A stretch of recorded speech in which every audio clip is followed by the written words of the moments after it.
After a meeting, the plan seems clear, but half the room leaves with different interpretations.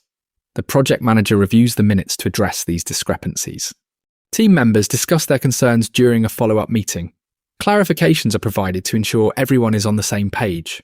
Confusion persists as some team members still have differing views.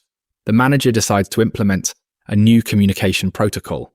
Regular updates and progress reports are scheduled to prevent misunderstandings. A survey is conducted to gauge team members' understanding of the plan. Based on the feedback, the manager adjusts the strategy to improve clarity. The team meets again to review the revised plan and confirm mutual understanding. Simple does not mean short. It means stripping a message to one purpose that guides everything else. A commander's intent is a single statement of the mission's must-do outcome, leaving details flexible. When the core is clear, people improvise intelligently because they know the destination, even when plans collapse. When the core is buried under many goals, every new detail competes, and the group freezes in decision paralysis. An officer states the intent is protecting a brigade's flank while it moves forward, not following a script line by line. Mechanics prepare road repairs, and artillery prepares smoke, because each group translates that single intent into its own actions.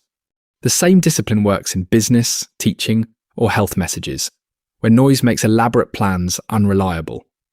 A crisp core fights the curse of knowledge by forcing experts to choose the one thing a newcomer must remember. Write 2 prompts. If nothing else happens, what must be true, and what is the single most important goal? Then cut supporting points until every sentence directly serves that core, or remove it from the message. Unexpected messages grab attention by breaking a schema, which is the mind's guess about what comes next. Surprise creates the jolt, and interest keeps attention by opening a gap between what is known and what is needed. When a message follows the usual pattern, the brain predicts it, tunes out, and forgets it minutes later. When a pattern snaps, people search for an explanation, and that search creates space to teach the point. A commercial looks like a calm minivan ad, then a sudden crash shatters the expected scene. The surprise pulls attention forward, so the final message about buckling up is remembered instead of ignored. Breaking schemas also helps complex ideas, because a mystery setup keeps people following questions instead of losing focus. Once attention is earned, the next job is to answer the surprise with a clear core, not piling on more twists. List what your audience expects, then choose one moment to violate that expectation with a concrete, relevant surprise. After the surprise, explain why it happened in plain language, so interest stays and confusion does not. Concrete language builds understanding by providing the brain with a sensory anchor before asking for any abstraction. Novices need these anchors, as abstract terms feel like empty labels until they connect to something seen or done. Concrete details also stick in memory, as images like a bicycle or avocado are recalled better than vague categories. This is a reliable way to overcome the curse of knowledge by translating expert concepts into pictures that listeners can visualize. A teacher can lay out 50 tiles, remove 30 in front of students, and let them see subtraction instead of just naming it. A recipe that says cook to a hearty consistency confuses novices until time cues or a picture make it clear. When you make ideas tangible, you make them easier to teach, easier to repeat, and harder to misinterpret. Concreteness supports every other trait, as surprises, credibility, and emotion land better when people can picture them. Replace one abstract noun with a specific object, action, or number that a listener can visualize in seconds. If this concrete approach helps, subscribe to keep learning how to explain complex ideas so more people can act on them. Credibility addresses the listener's silent question, why should I believe this and risk acting on it? One method is internal credibility, using verifiable details or statistics that don't require trusting the speaker's status. Numbers are helpful, but they must connect to a meaningful comparison on a human scale to last. A better approach is juxtaposition, such as showing that deer collisions are far more likely than shark attacks. The deer comparison works because it is absurd, and because drivers already know they do not fear deer daily. Another credibility shortcut is the Sinatra test, where one extreme example proves capability across the whole category. A shipping firm convinces skeptical studios by demonstrating that it delivered every Harry Potter book nationwide by a fixed morning deadline. That single success allows listeners to infer reliability without needing to study a brochure full of promises and fine print.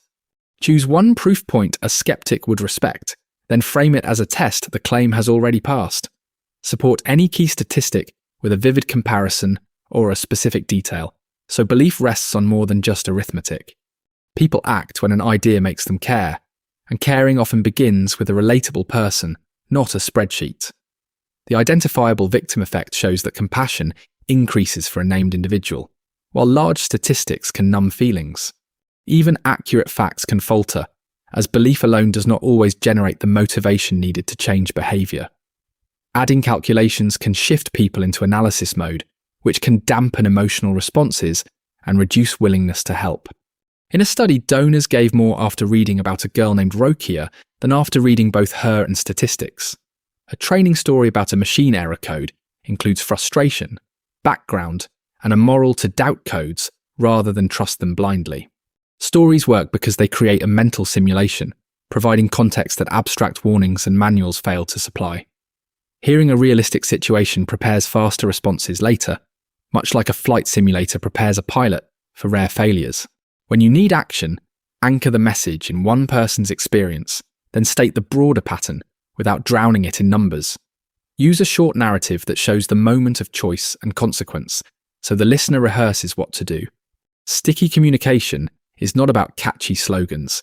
It is about designing messages that remain clear despite distractions and misunderstandings. The primary challenge is the curse of knowledge, which transforms expert meaning into hidden codes, leaving others with blanks. Identify the core with ruthless prioritization, then break the mold to earn surprise and interest before attention wanes. Make the core concrete, support it with credible evidence, and use emotion and stories to move belief into action. These choices reduce rework because teams share the same vision of success and can correct course swiftly.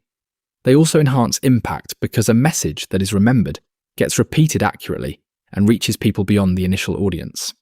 Choose one message you deliver often and run it through the 6-part checklist, one trait at a time. Refine it until a listener can retell it after a week, using the same words and the same point.